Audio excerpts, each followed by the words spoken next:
Chapter 7. After a few hours, Isabel decided that sitting under a tree and watching people turn green was getting old. She was stunned at how many normal colored people had changed while she had been locked in the courtyard with them. The number here was now half of when she came in, and they were still showing no sign of letting anyone go. Around the place, people tended to sit away from anyone else. She was doing the same thing, but not because she was afraid of turning green. She moved over toward a wall of windows that looked into a hallway that connected two buildings and formed part of one side of the enclosed courtyard. The hallway was wide enough for some benches and indoor plants, and the windows on the other side looked out at a parking lot. Cars jammed the parking lot, and as Isabel watched, 3 army trucks pulled up. A few moments later, under heavy guard, a line of people with green skin were escorted out of the hospital and loaded into the trucks. Isabel was stunned at what she was seeing. At least 100 people were put in the trucks and then driven off. Clearly, the hospital had gotten too small to hold everyone who was having a problem. But where were these people being taken? She pulled her cell phone out of her purse and moved to a place as far from a door as she could get. A man wearing a golf shirt and slacks and golf shoes sat on a bench talking with 2 other men. From the sound of their conversation, they had each brought someone different here and were now comparing notes. She wondered what they would do if they knew that their loved ones might have been just trucked away from the hospital. Isabel found a spot against the wall of the building, looking back at the courtyard. There, she could talk and make sure she wasn't overheard. It took 3 tries, but she finally got through to the crashdown. Again, Michael answered the phone. "Are you still all right?" he asked the moment she said hi. "I'm fine so far," she said. "Is Max there?" "Yeah," Michael said. "Hold on, he's got some news for you." "And I've got some for him," she said. A moment later, her brother came on the phone, and again she had to reassure him she was fine. "They're not messing with you?" he asked. "No one's even noticed me," she whispered, "but people keep turning green here." Max sighed. "I guess that's not a surprise given the hospital's location." "What?" "Never mind, I'll brief you later." She nodded. She was walking with the phone so that no one could overhear. "Michael said you had news." "Yeah, and it's pretty important." Max sounded excited for the first time all day. "Well?" Isabel asked. "He could be so annoying sometimes." "Liz found out that my blood cells attack the blue alien cells, he said. "We're testing right now on Alex." "Testing it?" Isabel asked. "My blood thinned in water," Max said. "You're transferring your blood into Alex's? That's what you're doing? That can't be safe. People can't do that with each other's, let alone ours." A couple looked over at her. Isabel gave them a fake smile. No, Max said. "We know better than that. We're trying something else." "What?" She suddenly needed to know everything. She didn't want them to endanger Alex at all. She cared a lot more for him than she often wanted to admit to herself. "A few drops on the skin a few minutes ago," Max said. "That doesn't sound healthy either," she said. "Be careful." "We are, as much as we can be," Max said. Isabel always knew what that meant with her brothers when her brother said it. He was in the "we need to take chances to solve the problem" frame of mind, and there was no going slow when he was like that. Staying green could be much worse for him at this point, Max continued. "Why? Is he getting sick?" "No," Max said, "but I'm really worried about the army presence." "You should be." Isabel walked as far away from people as she could. "It's getting bad here." "In what way?" "They're taking people away, Max. I just saw them drive 3 truckloads of green-skinned people away from here." "Oh no," Max said, his voice soft. "In army trucks?" "Yeah," Isabel said. "Great," Max said dryly. "We possibly solve one problem and another one crops up." A man walked past. He'd been watching her all along. She would have worried about it except that she had seen him arrive with the green boy. The man was just flirting with her. She turned her back on him. "Do you think you can find out where they're going?" Max asked. "I'm trapped in a courtyard, Max," she whispered. "Why?" "Because if this cure works, we have to find a way to quickly get it to everyone affected. And that's going to be hard if the army has them locked up somewhere." "If people are getting cured here, won't they bring the others back? Can't we just wait? When they return, we'll get the cure to them and, you know." She stopped because a couple strolled past trying to look calm. "It won't work that way, Isabel," Max said. "Why not?" Isabel asked, not really sure she wanted to know the answer. "Because Liz is pretty sure the change to green skin will become permanent in a very short amount of time, maybe even a day." "Oh no," was all Isabel could say. Across the courtyard, a man in jeans and a plaid shirt looked at his arms and shook his head. Then, as if accepting his fate, he stood and headed for the door. In the evening light, he didn't look green to her, but more than likely he was turning and he knew it. So anything else happening there? Max asked. Nothing, she said. We've been promised food, but so far nothing but water, coffee, and some snacks. They're going to have to take us inside somewhere pretty soon because the air is starting to chill down. Keep me informed as to where they move you, Max said, and if anything changes. I will, she said. What are you planning? We've got maps of the water table around the cave, he said, and that which part of the city's water supply comes from there. What we do with that information is going to depend on how the cure works or if it even does. Okay, I'll call you, she said, if anything changes here. Good, Max said. You be careful and do everything in your power to stay out of the testing areas. I understand, she said. Don't worry. As she said that, she pulled off from the wall and headed back to the middle of the courtyard. Until he had reminded her she hadn't thought about the lab areas, that the lab areas might be right behind the wall she had been leaning against. Be careful, he said. You too, she said, and clicked her phone closed. She moved over to the bench where the man who had just turned green had been sitting. It was still in the sun and fairly warm. Luckily, she had taken a sweater to the movie, but a sweater wasn't going to keep her warm on a high desert spring night in early March, not even close. But at the same time, she didn't want to be moved to some other unknown location, not yet at least. At that moment, on the far side of the courtyard near the door she had come in, a metal door opened, exposing a kitchen beyond. A man with an apron stood in the door. Dinner through here, he shouted, loud enough for everyone in the courtyard to hear. The talking around her got louder as people slowly moved, standing, stretching, saying something to their neighbors. Isabel stood as well and walked toward the door, falling in line behind a man and a young girl. Finally, there was something to do, even if it was only eating dinner. It was a lot better than sitting around waiting to turn green. Hey, Alex shouted, look at this. Max, Liz called out a few moments later. Max had just hung up in the back of room of the crashdown and was moving through the door to talk to Michael, who was sitting at the counter drinking a soda and reading the paper as if nothing was happening. Even though no one had bothered to change the restaurant's open sign to closed, no customers had come through the door since the last two had run away earlier.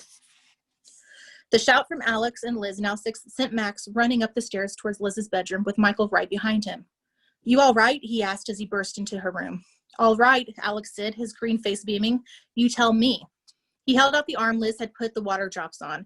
A huge area of normal colored skin was spreading from the water drops, one line going towards his fingers, the other moving towards his shoulder. Can you feel that? Liz asked. No, Alex said as they all watched the line between the green skin and regular skin move fast. How can it be acting so fast? Max asked, completely stunned at what he was seeing. I don't know exactly, Liz said. I may have been wrong about the pigment produced by the cells actually changing color. How would that work then? Alex asked, as the color line reached his wrist, making his arm look very strange with regular skin and a green-skinned hand. I honestly don't know, Liz said. I suppose the green could have been completely caused by the blue cells, changing the light reflected from the natural pigment to look green. Max stared at Alex's arm as the human team slipped off his shirt to follow the transformation process. The line of green skin was being pushed up onto his shoulder and seemed to be slowing some as it moved over his chest and around his neck. Max figured the slowing was from fewer of his cells attacking the larger area of Alex's skin surface. You look like somebody's idea of a bad movie monster, Michael said. The man with the two-toned skin, Alex said, flexing his muscles. Liz laughed. Don't try leaping any tall buildings just yet. Max had to admit it was the strangest thing he had seen in a long time. Over half of Alex's chest, one arm, and most of his face was still pretty bright green. The rest of him looked normal-skinned and pale from no suntan. That's not my superpower, Alex said, pretending to be insulted. Down the street, they call me Two-Toned Kid. I wouldn't be admitting that name, Michael said. Anyone home? The shout from Sheriff Valenti echoed up from the restaurant. Up here, Max shouted, hurry. You don't want to miss this show, Michael said, shaking his head as the line of green to normal skin moved up over Alex's nose and across his chest towards his left arm. I could always take my pants off, Alex said. Not in my bedroom, Liz said, laughing. Especially when you're still green, Michael said. She likes her men a little riper. Liz glanced at Michael and Tiffs and Sheriff Valenti as Sheriff Valenti came in. Both of them stopped and stared at Alex, clearly stunned at the two-toned kid. I feel like a sideshow freak in a circus, Alex said, laughing as one color line reached his shoulder and started down his green arm, picking up speed, while the other line disappeared into his hairline on his forehead. You look like one at the moment, Max said. What's happening? Valenti asked. How did you do this? Liz discovered that the infected people had blue cells attached to their pigment cells in their skin, blue cells from the cave. Oh, Valenti said, nodding, suddenly understanding. When the stuff melted, it went down into the water table. Exactly, Max said. And when people drink it or showered in the water, it attached to the pigment-producing cells in our body, causing people to turn green. And when Liz discovered my blood destroyed the blue cells, we decided to test it on Alex. Your blood? Valenti asked. You're kidding, right? Tess asked. Max shook his head. He wished he were kidding, but at this point, just having a solution made him happy. I discovered it by accident, Liz said. She held up a glass of water. We put a tiny drop of Max's blood into this, and I put just two drops of this water on Alex 10 minutes ago. And I did this, Valenti said, pointing at Alex. The green fist lives, Alex said, holding up his green fist as the color line reached his wrist. For about 10 seconds, Michael said. Then it's going to be the green finger. Let's hope it doesn't stop there, Alex said, smiling. It's not going to stop, Liz said. If it does, we cut the finger off. Max and everyone else laughed. Oh, come on, little Max cells, Alex said, holding his hand up as the green skin. Max was amazed. 2 seconds later, Alex appeared to be completely back to normal. One pale-skinned boy, Liz said to Alex, I need a skin sample. Now wait, Alex said. That hurts. Quit whining and just be glad you're not green, Liz said, smiling at him. Max is giving his blood. You can donate a little more skin. All right, he said, holding out his arm for her to take another small sample, but not too deep. So this cures the problem if the water with Max's blood and it touches someone who is green, Valenti said. How about drinking the water? We still have Maria to test that on, Michael said. Put a little in a glass and I'll give it to her without telling her what it might do. Max dumped the glass of water with a small drop of blood in it into the pitcher of water, then poured out about half a glass. Is that about right? He asked Liz. You can't even tell there's anything in it, Tess said. There's enough, Liz said. If Max's cells make it through the digestive system of the body, the blue alien cells did, it seems, so I think his will as well. She finished taking the skin sample from Alex and Max, and the rest watched as she put it on a slide and checked it under the microscope. After a moment, she turned, smiling. Normal as your skin will ever be, she said, smiling at Alex. All right, Michael said, taking the glass of water. Let's try it this way with the sulking green girl in the bathroom. He headed off down the hallway, and a moment later, the sound of knocking on the bathroom door filled the hallway. If anyone could get Maria to drink some water, it was Michael. Of that much, Max was sure. Let's assume this is going to work both ways, Valenti said. How do we get this to the doctors at the hospital to give it to the infected? Max stared at him, not really sure what he was saying. We don't, Tess said. We fix this ourselves. Max nodded. As far as he could see, fixing this now, tonight, was the only choice they had. Tess is right, Liz said. Ugh. We can't take samples of Max's blood to the hospital because they'd know it was alien. And if we don't act fast, some of this change of color might become permanent. Permanent? Both Valenti and Tess asked at the same moment. Liz quickly explained to them what she had found and that to be safe, they had to get this problem solved in the next 24 hours, the sooner the better. We have another problem, Max says. I just spoke to Isabel from the quarantine area at the hospital. She saw the army taking 100 or so green-skinned people away in trucks. Figures, Valenti said. And that's not counting all the people like Kyle staying home even though their skin is green. Tess said, how are we going to reach all of them with a few drops of Max's blood? The silence in the room was so loud, Max wanted to say something just to break it.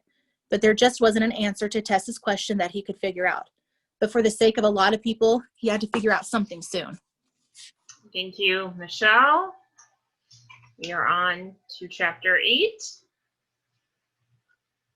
The sun had almost set outside Liz's bedroom window, the warm spring weekend now a memory. The day sure hadn't turned out like Liz had hoped, but this year they seldom had.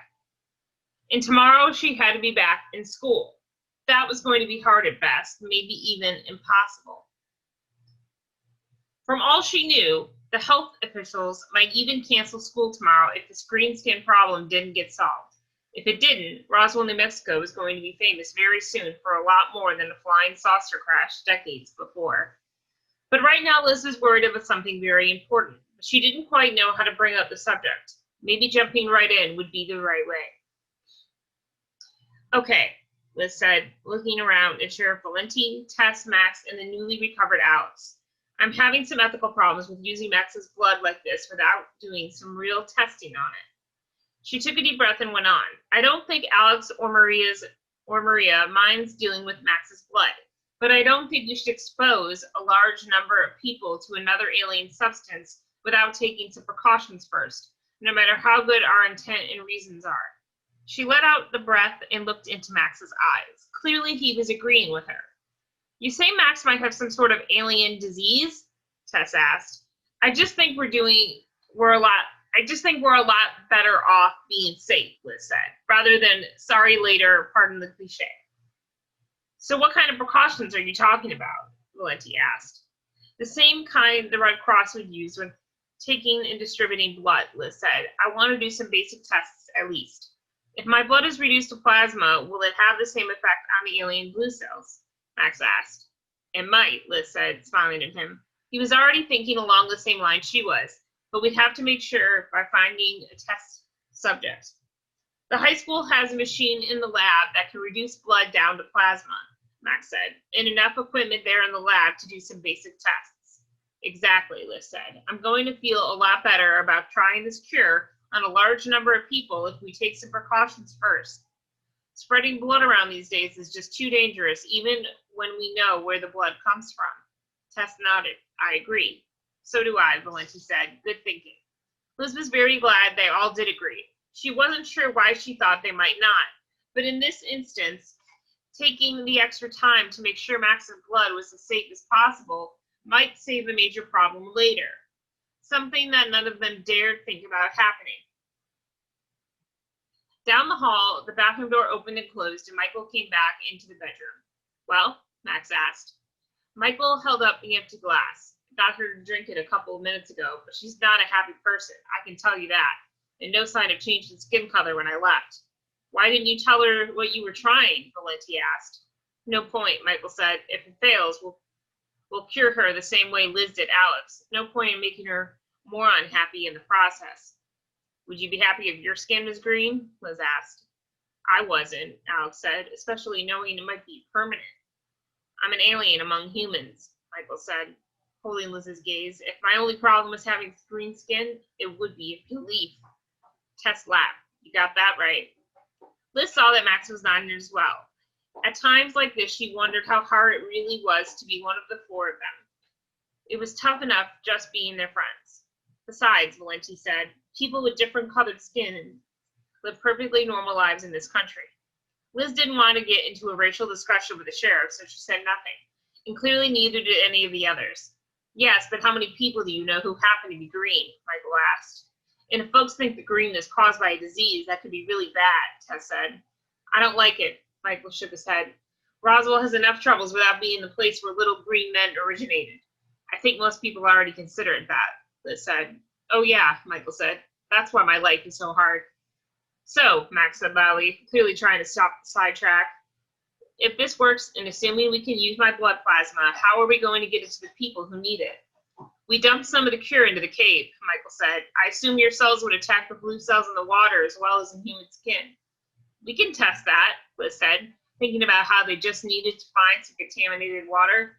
More than likely, the water at Valenti's house was inside the contaminated area, since Kyle had turned green. She had no idea why the sheriff hadn't. Maybe hadn't taken a drink of water or a shower this morning. If Michael's right, Tess said, and Max's plasma cells work as well as his normal blood cells, the water table should contain the cure for some time. Allowing people to drink it in their own homes, Max said. Perfect. A lot of ifs between now and then, Valenti said, not counting the problem of even getting enough of it in the cave to go down into the water table. That's right, Alex said. It's not raining today. Silence filled the room. Liz was starting to see even more problems than she had first suspected. Making certain Max's blood safe was the least of them. Wow, wow, wow. The shout from the bathroom echoed through the entire building. A moment later, Maria slammed open the door, jumped out in the hallway. From where Liz was, you could see Maria spreading out her arms. Look, it's gone, she shouted, coming toward them in the bedroom. My normal color is back. I'm pink again. Pale is more like it, Michael said, just loud enough for those nearby to hear. Maria came bursting into the room, the smile on her face so big Liz wondered if her skin might tear. Maria spent a lot of time on taking care of her looks every day, more than Liz did, and it was important to Maria how she looked. Liz could only imagine how awful Maria must have felt when she thought she might be green-skinned for the rest of her life, but it was clear how relieved she was now. "Isn't this great?" Maria said, standing with her arms out. She touched her face, her skin on her arms. "See? No green. Looks like that worked," Michael said. "Alex," Maria said, going over and giving him a hug. "You're cured too? What happened?" "Liz solved it," Alex said. "What?" Maria asked, looking at Alex, his words sinking in through the excitement. She then turned to face Liz and the rest of them. "What did you find that would work? Was it in the glass of water? Why didn't you tell me?" "It was in the water," Liz said, smiling at her friend. She liked it when Maria was happy, and right now she was about as happy as a person could be. "We didn't want to tell you in case it didn't work," Michael said.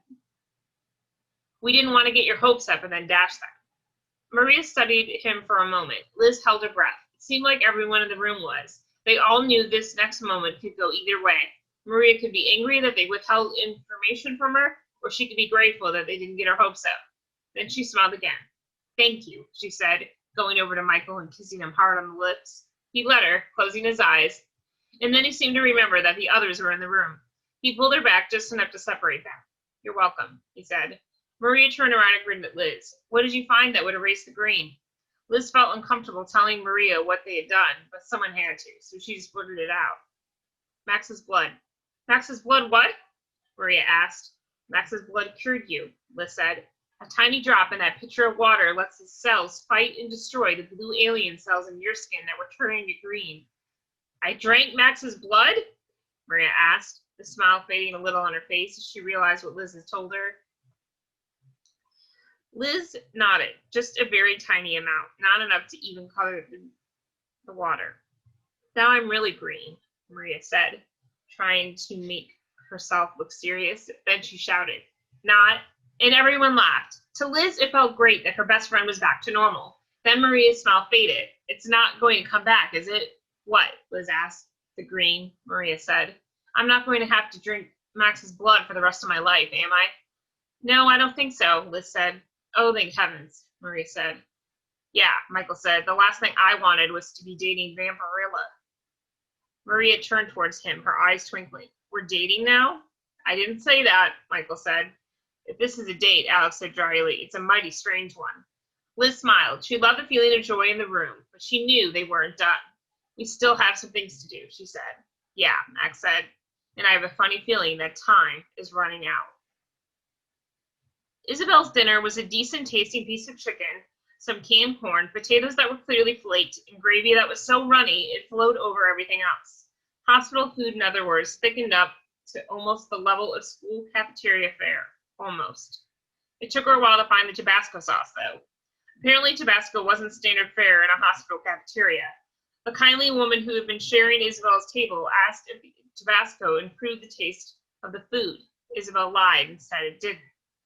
After she and the rest of the prisoners were finished eating in the smallish dining area near the kitchen and the courtyard, the guards led them towards a large theater area. The room was big enough to hold a few hundred people in seating. It was clearly designed for teaching. Isabel didn't even know such a room existed in the hospital, but her interest had never much gone towards medicine, and she hadn't spent much time in the hospital except with friends. Isabel let out a small sigh. She wondered how Rob was doing. She didn't even know if he was still in the hospital. She hoped he wasn't one of the people who had been removed by the army. She adjusted her sweater around her shoulders. At least in the big classroom it was warm, unlike out in the courtyard. Pillows and blankets were stacked on the small stage, and coffee and tea were set on a table. They were expected to sleep in the chairs, it seemed. "Where's the restroom?" one lady right ahead of Isabel asked a guard as they were ushered into the theater. He pointed to a side door guarded by two other soldiers and didn't say a word. "Looks like they're setting us up to stay here for a while," another man said. "Planning on keeping us till we all turn green," a second man said. Isabel figured that was about right. Anyone in this room had been near a person who turned green. So thinking that the green skin was a type or epidemic, it was no wonder they were being held in quarantine. It made sense, even for the army. She moved across the room towards the farther side, away from the door they had come in, then took her phone out of her purse. She had to let Max know where they had been moved and find out what was going on there. This being cut off from the rest of the group was starting to drive her nuts. She punched in the number of the crash down and pressed dial. Just as she pushed it, her phone beeped and the low battery signal came on. "Oh no, don't do that," she said aloud. "Mine went dead 2 hours ago," a woman said nearby. "You have a charger?" "No," Isabel said, still staring at her now useless cell phone. Her charger was sitting on her desk in her bedroom, where it would do her no good at all. She stared at her dead phone for a moment longer, resisting tossing it against the concrete walls, and stuffed it back into her purse. Now, how was Max going to find her? He wasn't, that was for sure. She looked around at the people slowly settling into seats like a class getting ready for an instructor to come in. Only this class had armed guards making sure no one skipped. Even if Max did find her, there was no way he could get her and the others out of here. She moved up to the front of the classroom and picked up a blanket and pillow, then went back to a seat in the second row where she could curl up. Behind her, the woman whose cell phone had gone dead hours before was stretched out, her eyes closed. And if Isabel wasn't mistaken, her skin had a sickly green tint to it. Valenti, Max, Michael, and Liz were headed for the high school, following the same route Max took every day. Only this time it felt strange. Riding in Valenti's truck, almost no traffic on the roads. It was Sunday night. Max told himself that there never was much traffic on Sunday night, but tonight it felt isolated and very, very empty. Max figured that this was his imagination, but the tension in the truck mounted as every silent block passed. "How many people do you think have turned green?" Valenti asked, clearly just trying to break the silence. "It can't be a large number," Michael said, "maybe a few hundred." "It hadn't made the news this afternoon," Liz said, "so the number must be small." "No," Valenti said, "they wouldn't report this. The authorities would keep a quarantine quiet as long as they could." Max frowned. He hadn't thought of that. "Wouldn't they try to keep people away from the city?" "Sure," Valenti said, "but they can cover it with a story of a chemical spill or something. They're not going to start a public panic. "Well, it'll start eventually," Michael said. "No matter how many people are affected, they have to start telling someone. Not if it's confined to a small location. In the way that this was spreading, I have a hunch that the affected area isn't that large," Valenti said. "I agree," Max said. "The area of the city's water table fed from the forest around the cave is pretty small. Your house is in it." Valenti grinned as he steered around a corner. "Lucky for me, I didn't take a drink of water or shower this morning." "That's what that smell is," Michael said. Valenti just shook his head and said nothing. Max thought about how lucky they had been so far. Roswell was a pretty large place, and if the water table from the cave area was used for the entire town, almost everyone would be green by now. But the army and doctors were treating it as a small plague of some sort. The quiet around them right now had to be normal. Unless they got this solved, it wasn't going to be quiet for long. Valenti pulled into the parking lot. "Let's go around back," Michael said. Valenti nodded and focused on getting through the parking lot. Max hadn't wanted the sheriff to go along, but Valenti had insisted. "It's better that I'm here now instead of bailing you three out of jail later." Max had agreed with the sentiment. They didn't have time to be arrested from what Liz was saying. The longer they waited on getting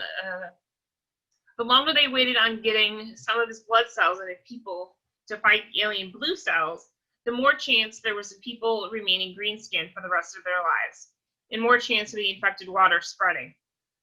Max was still uncomfortable with having his blood cells being the cure, but he was forcing himself to deal with it, and having the rest of the group just as uncomfortable with it helped. Valenti pulled his truck right up behind the school and tucked it into a parking alcove that hid it from all but the most dedicated search. The school's parking lot looked strained under the lights. Max was used to seeing it filled with cars, but Valenti seemed to know all the secret places, which was good, since he'd been having a lot of trouble lately, mostly because of helping them, and was more often on leave from his job than he was on duty. Max hadn't talked with him about it too much, but Max knew that the last thing Valenti needed now was to get caught doing something questionable, like escorting 3 kids into the high school on a Sunday evening. That would be very hard to explain. They got out of the truck and hurried towards one of the lesser-used exits. Usually this one was off limits. The door was thick and metal without any windows. Max stood on the stoop and tried it. The door was locked.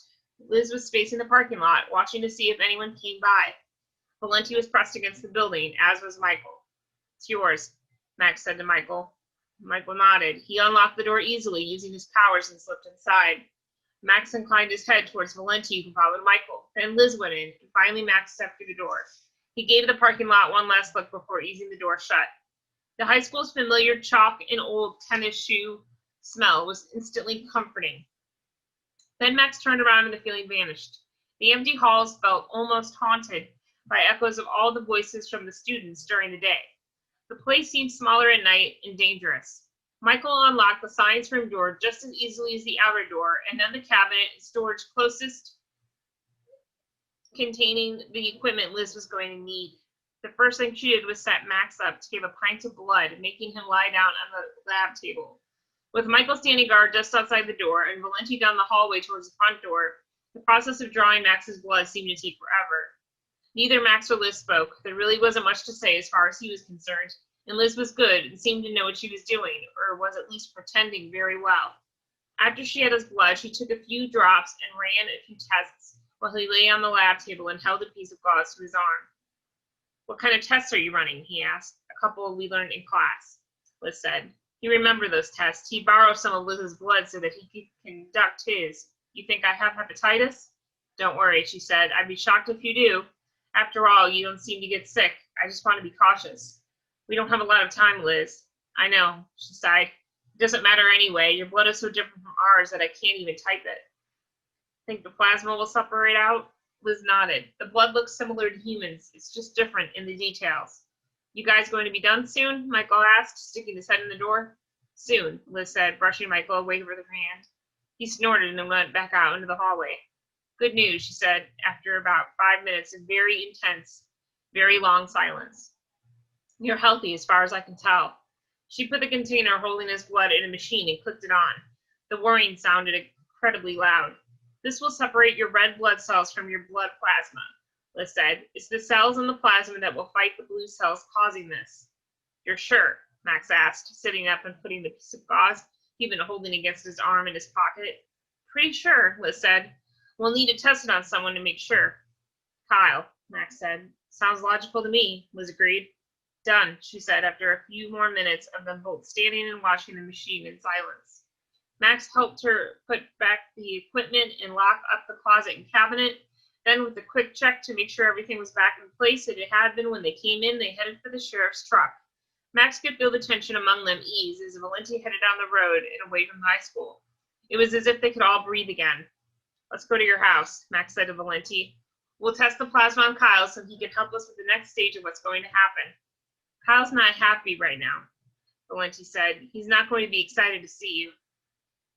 "Oh," Liz said, smiling. "Kyle's going to be happy enough when he knows we have a cure for what ails him." "Let's hope," Michael said. Max was still not sure about turning his blood into plasma, but if it did prove to work as well on Kyle as it had on Alex and Maria, then they had the next big problem. How to get his blood plasma either on the skin or inside everyone who was infected with the blue alien cells. No one said a word, and the ride to Valenti's house was short and silent, as Max faced what seemed like an impossible task. Chapter 9. Liz finished filing Let's start again. Chapter 9. Liz finished filling a pitcher of water from the kitchen sink in Kyle and Sheriff Valenti's house. The place was certainly a lot cleaner since Tess had moved in. Liz could remember visiting before Tess had joined the Valentis, back when Liz and Kyle were dating, and the house had seemed like the quintessential bachelor's pad. Dishes would litter the sink, and there'd be crumbs all over the couch. Now a dining table had mysteriously appeared from somewhere, along with 3 chairs, and the kitchen looked spotless. The faint odour of garbage no longer lingered around the place anymore either. Liz couldn't believe that Tess was doing all the work. If she had to bet, she would wager that Tess guilted Kyle and Sheriff Valenti into keeping the house spick and span. Just in the dining room, Max, Michael and Valenti were trying to cheer up Kyle, who was insisting he didn't want to even bother with any of them again. Actually, Michael and Valenti were doing most of it.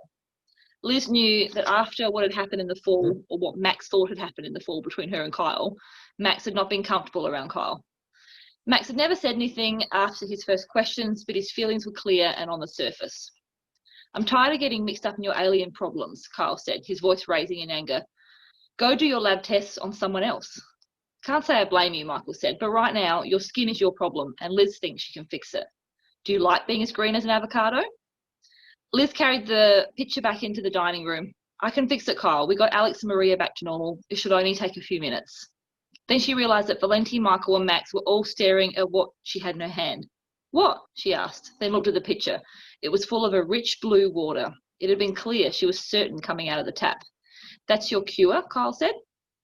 Actually, Liz said, sitting the pitcher on the table, that came out of your tap. It looked fine until I brought it in here. My presence is lighting up the blue cells, Max said. I'm helping, Michael said. Look that way, Liz said. Same as in the skin samples. The alien cells in the water are illuminated. I'm not drinking that, Kyle said. Well, you have been, Liz said, even though she didn't exactly blame him. Blue water didn't look appetizing. It actually seemed like an odd form of Kool-Aid. I have not, Kyle said. Whatever you put in there turned the water blue. Tell you what, Liz said, getting tired of all the male whining that she'd been hearing all day. Take this back into the kitchen and see if it stays blue. Kyle frowned at her. You serious? Yes, she said, I am. I've been drinking that stuff and showering in it, Valenti said. Yeah, Michael crossed his arms and leaned back in. And it turned you as green as a leaf. We're here to fix your water and you. Kyle looked at him, then shook his head disgusted. Liz dipped an eyedropper into the bag of Max's plasma and put one drop into the water pitcher. She expected a slow reaction, but not what she got. Instantly, the water turned clear. The drop of Max's plasma cells cleared the blue alien cells out of the water in a fraction of a second. Everyone stared at it in surprise. Well, Max said after a moment, so much for testing to see if the stuff works in just plain water. Works would be an understatement, Michael said. Liz poured a glass of water out of the pitcher and handed it to Kyle. It should turn your skin back to its normal colour. And poison me in the meantime, right? Pickle Boy is not a good nickname, Michael said. Give this a shot. Trust me, Liz said, looking directly into Kyle's eyes and handing him the newly refilled glass. I'd rather have you back to normal. Yeah, the green's starting to glare, Michael said. Besides, we need your help in saving the rest of the town, Max said, his voice serious. And we need you back to normal to do that. Kyle shook his head, looking first at Max, then his dad, then Liz. All right. He downed it in one quick drink, just as his dad had done. A few drops spilled on his hand and down his face in the process. Look at that, Michael said. Liz was staring as the drops on Kyle's face turned his skin back to normal, and the effect started to spread much faster than it had with Alex and Maria. What? Kyle said, clearly panicked. Look at your hand, Liz said, smiling. A drop from the glass landed on your hand. Kyle held his hand up and watched as the line of green quickly moved up over his wrist and under his shirt, leaving his hand its normal colour. His other hand was still green, and he held it out just in time to see the green fade. Welcome back, avocado boy, Michael said. Slowly, a smile broke out over Kyle's face that seemed to light up the room, and in just seconds, everyone was smiling right along with him. Thank you, Kyle said, inspecting his hand one more time, then climbing off the couch and giving Liz a hug. Thank you, thank you, thank you. Max watched from his place in the dining room. Liz could feel his gaze on her. She wanted to tell him that the hug meant nothing, but of course she couldn't. She made herself smile at Kyle. You're more than welcome. He eased out of the hug group. So what do you need me to do to help? His mood changed so suddenly it even surprised Liz. But then Maria's mood had changed that quickly too. Would Liz have been as depressed as they were about being green? Probably. She was just as glad she didn't have the chance to find out. Valenti patted Kyle on the back and grinned at him. Even the sheriff seemed relieved. Maybe he had been more worried than he'd let on. Let's go back to the crash down and plan what to do next, Max said, turning and heading for the door. Liz caught a glimpse of his face before he turned away. It was full of pain from seeing Kyle hug her, when she was letting him believe about her and Kyle was cruel. But now was not the time to worry about it. Right now they had a much bigger problem that threatened the lives of a lot of people, not the least of whom were Max, Michael, Isabel and Tess. Maria had the close sign out when they pulled up in front of the crash down. Any call from Isabel? Michael asked as they went inside. Nothing, Maria said. I tried to reach her but couldn't get through. I can't tell if they're blocking the signal or if her phone's dead. Well, she's been able to call out, Max said. Let's hope she does again. You'd think she would have called by now, Alex said. Alex came up just behind Maria. Now that he was no longer green, he seemed even more concerned about Isabel. He was such a nice guy. Max had no idea why Isabel kept avoiding him. Max had also noticed that no one had really told Alex that Isabel had been on a date when she went to that movie. Maybe she hadn't had enough privacy to call, Liz said. I hope that's the problem, Max said, but he didn't like the feeling of worry that was slowly growing about her situation. They needed to move and move fairly fast. The crashdown seemed more comfortable than the high school had been. Max didn't want to think about how many times they'd planned an important operation from here. Liz dimmed some of the lights so it looked like the place was closed, then helped Kyle move chairs towards the centre of the room. Max didn't want a chair, especially not one that Kyle had touched. Liz had tried to reassure him that whatever had happened with Kyle was over, but she told him that once before, and she had looked awfully pleased when Kyle hugged her. Max didn't meet her gaze as he spread the city water supply map on the centre table. The group sat around it, all except for Max, Kyle and Valenti, who studied it from above while standing. On the drive back from Valenti's house, Max had forced himself to think about the problem at hand and not the rift between him and Liz. And now that all the testing of this cure was done, he had some ideas on how to handle it. Not many, but a few. Around the table was the entire group. Maria leaned against Michael, Valenti and Kyle stood, their backs against the counter. Tess, Liz and Alex sat in chairs, only Isabel's tall and strong presence was missing. Okay, Max said, I see this as a three-front attack, and from what Liz has discovered about the colouring in people's skin, we need to attack on all three fronts at the same time to make sure we get everything done in time. Everyone nodded, but most important, Michael. Max trusted Michael's judgment on these sorts of things a great deal, and right now he was going to need to listen to him if he had ideas. First, Max said, we need to get a lot of water containing the cure into that cave and the water table below it.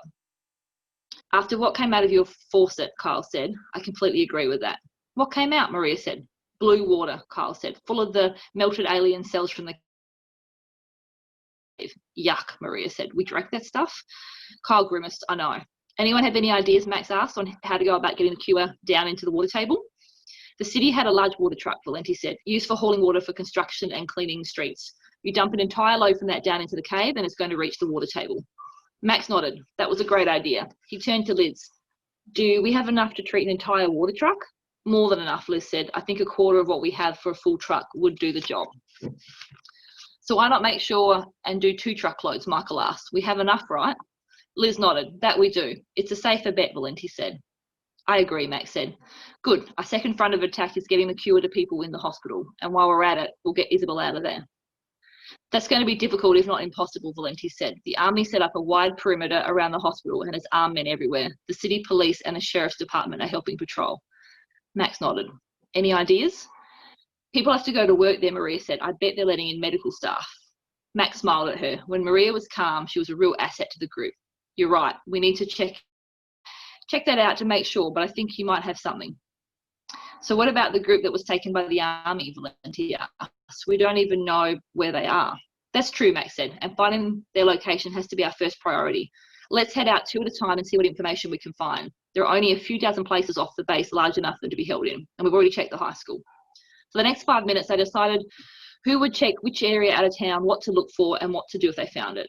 Then they agreed to meet back at the crashdown after 1 hour. Kyle went with his father and left first to check the base. Maria went with Michael to check the area near the hospital and find out if employees were being allowed inside the hospital.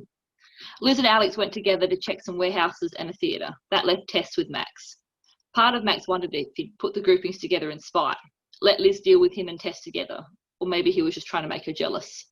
He tried not to think about it. He and Tess had to check more warehouses and the mall area. That was where his focus should be. 1 hour, people, Max said as his teams headed for the door. Meet right back here and be careful. Max and Tess were the last ones out the door. He just hoped on this first mission everyone made it back safely. It was going to take all of them to solve this problem. All of them, and a lot of luck. Oh, thanks, Sophie. Yay. Cut out again. So thank you. All right. Oh my gosh, Jess, are you looking a little green? Yeah. Now I'm like literally looking at my skin. Do you wanna tease anything coming up in the book, Jess? Oh, you already know that Max is stuck with Tess. There's Max and Tess crap, I'm sure, coming out. That we have to deal with. This is the last of her though. The next book she's gone, so we got a few more chapters to deal with her. Ugh. Yeah, there's Well, only 8 yeah. more chapters we have to read of this book, so we're close to being done. Well, so Lauren was asking me where this falls, so I went ahead and sent you. My camera's not on. Hold on. I'm gonna put my camera back on if I can figure out what I did. Turn back on, you stupid thing. I sent you my list anyway. It's already sent to you on Instagram, and I reposted it too, just because. Oh, here it is. Oh, okay. So it is, yeah, same time next week, 7:30 p.m. Central on Tuesday is our book read. Yes. Okay. So, Lou sends us a problem child. Oh, that's us. Never mind. I thought that was going to go a different way, and it didn't. Okay. Anyway, that's like the pictures of the books. So we read No Good Deed second because that's where you thought it fell in the Yeah, timeline, Jess. Yeah, that one, see, if you look at Crashdown or I think it's crashdown.com, they have it by when they were published. And what I did is I watched the series and then I read the books and I put them through what was happening in the books. Because for me, like, if you're going to read something right after you watched it or it doesn't like fit together, then what's the whole point of having the book? You know what I mean? So I wanted to figure out where these books were supposed to be. So, and some of these don't really matter. Like you could switch Little Green Men and No Good Deeds and read them, and it really wouldn't matter too much. They're not going to screw up the story. The same with Shade, Skeletons, and Dreamwalk. You could read them in any dream order too, and it's not going to screw up the story. The important ones are the ones down here. The last four, you have to read these in order, because the last two they go together. So Pursuit and Turnabout. Pursuit ends, and it's a cliffhanger. Right. So then you need Turnabout. And what I was reading when they originally brought it out, they didn't Turnabout wasn't anywhere to be found. So people were left on cliffhangers for years. I would have died. So I'm glad that I could read one after another. So that's the important. The last four are the ones that happen. Turnabout only had 7,500 copies printed, which is why it's so rare and collectible, and people are like trying to sell it for $1,000, which is ridiculous. Don't get me started. Makes me mad. But Willow says hi. What? That's Willow. She says hi. Uh-huh. Oh, hold on. Let me see Willow. I can't see anything with the books. I was like, what? Oh, there she is. She's having a snooze. Hey, Willow. She's off to have her back. I'd be asking her where is Xander, because I like Xander and Willow together. Like, more than friends. I know I was one of the strange ones. As Buffy fans. But I always do best friends together. Like, I always do. So that's just. Oh. So Lauren, you were talking about you wish there's a way to get them printed. So do we. Becky, who is one of our friends on Facebook, she emailed the authors about them. And the authors don't have rights to them either, because it was a contract thing. Because I guess with TV shows, they're contracted out and then they don't have rights to them after that. So they can't really get us copies either. So it's a problem. And the publisher, don't even get me started on that story. they're not any help either at all. So we've been trying to get some way to push it. And that's the problem. And that's what makes it rare. And then people are, well, I talked to little, bookstores. I was trying to get little bookstores to like listen to me and say, hey, send me copies. Here it is. That's it. So yeah. So season 1, you watch all of season 1, and then you start off at episode 15, which is Vegas, right? 15 is Vegas? Yes. Okay. And then you read these 3, which technically Loose Ends doesn't have a home. So technically you don't have to. And I say that because, well, they have a lot of misleading stuff in that one. But I put it there anyway because it doesn't have a home. So anyway, so then you read those, and then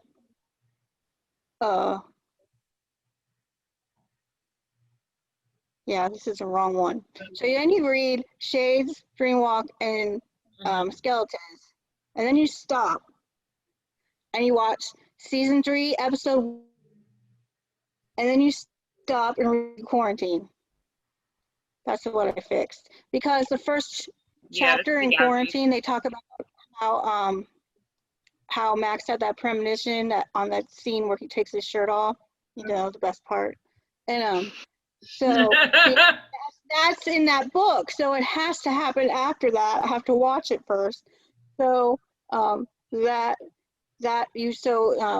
episode 1 stop, then you read Quarantine, and then you watch the rest of all of season 3. And then after season 3 ends and we all cry, we read the books. The last 4 books. He's the best. Mm. Yes. Yes. All right. I'm gonna roll, guys. So I will chat to you a bit later. Awesome. Sophie. Bye. Bye, everybody. Bye. Oh. Bye, Head for International Bye. Relations.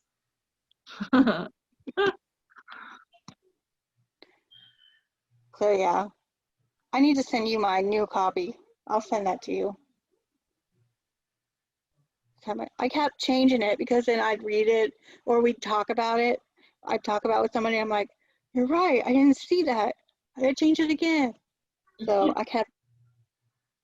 I Time I know. watch it, I'll find something else new. Because what I would do is try to pick out like little tiny details. Well, some of those details would be like what? Like they would kind of go against each Well, other. just like, okay, Yeah. for instance, we just read in this one how he kept talking about how Max didn't like seeing Liz with Kyle. So you knew it was after the end of the world that this book. So you'd have to take little things like that to try to place it. And that's what I would do. Just the way that they would act with each other. We know Tess is there. Alex is still alive. So obviously it's before prom, right? I believe that Maria mentioned Vegas. I thought she did at the beginning. So we know that they already went to Vegas. So we know it has to be after that. So that's how I did it. I placed it by all those little details like that. So, and then obviously sometimes you get them wrong. Like I didn't notice the whole quarantine thing until I was like, well, crap. He's talking about when he took his shirt off, that part. She's talking about that. So I can't put it here because they have to watch that first.